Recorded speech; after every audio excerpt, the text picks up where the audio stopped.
ফেটে গেছে দেয়াল, খুলে পড়েছে পলেস্তারা। এ চিত্র জাহাঙ্গীরনগর বিশ্ববিদ্যালয়ের।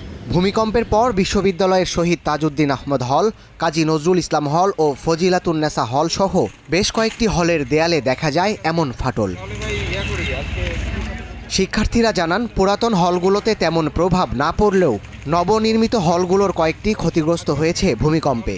তাদের অভিযোগ, ভবন নির্মাণে নকশায় ত্রুটি এবং অনিয়ম দুর্নীতির কারণেই এই দশা।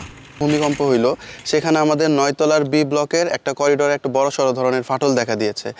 এই ফাটলের কারণে আমরা শিক্ষার্থীরা মোটামুটি আতঙ্কিত অবস্থায় আছি। ইন ফিউচারে যদি এরকম কোনো আর একটু স্ট্রং কোনো ভূমিকম্প হয় বা আরও স্ট্রং কোনো প্রাকৃতিক দুর্যোগ হয়, এগুলো নিয়ে আমরা আসলে স্টুডেন্টরা খুবই চিন্তিত। 2019 সালে অধিকতর উন্নয়ন প্রকল্পের আওতায় 6টি হল নির্মাণে কাজ শুরু হলে ব্যাপক দুর্নীতির অভিযোগ ওঠে। ছাত্রলীগকে কোটি টাকা ঈদ সালামি দিয়ে ব্যাপক সমালোচনার মুখে পড়েন তৎকালীন উপাচার্য অধ্যাপক ফারজানা ইসলাম, কিন্তু এসবের কোনো তদন্ত হয়নি। এই অধিকতর উন্নয়ন প্রকল্পের অধীনে যে 6টি হল নির্মাণ হচ্ছে, এগুলোতে দুর্নীতি হচ্ছে, আপনারা সেগুলো দেখেন, কিন্তু তৎকালীন প্রশাসন সেগুলো কর্ণপাত করেনি।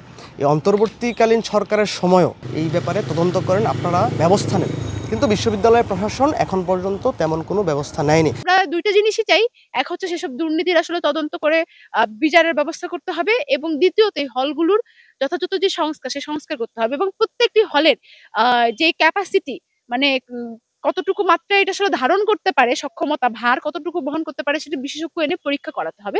বিশেষজ্ঞরা বলছেন, উভয় পক্ষের গাফিলতিতে নিম্নমানের কাজ হয়েছে, যার ফল ভোগ করছেন শিক্ষার্থীরা। নতুন বিল্ডিং এর কন্ট্রাক্টররা মানসম্পন্ন কাজ করেনি, তারা ডিজাইনের মান অনুযায়ী কাজগুলো করে দেয়নি, এবং যারা এটাকে বুঝে নিয়েছে তারা ঠিকঠাক মতো বুঝে নেয়নি।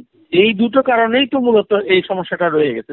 অবশ্য ভবন নির্মাণে সংশ্লিষ্ট কর্মকর্তাদের বিরুদ্ধে তদন্ত করার কথা জানিয়েছে বিশ্ববিদ্যালয় প্রশাসন।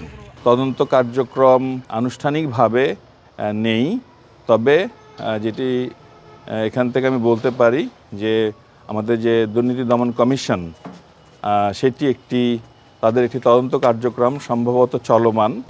আবাসিক হল ছাড়াও লাইব্রেরি, অনুষদ ভবন, শিক্ষক কোয়ার্টার সহ অন্যান্য ভবন নির্মাণেও দুর্নীতির সুষ্ঠু তদন্তের দাবি শিক্ষক শিক্ষার্থীদের। Desk report, star news.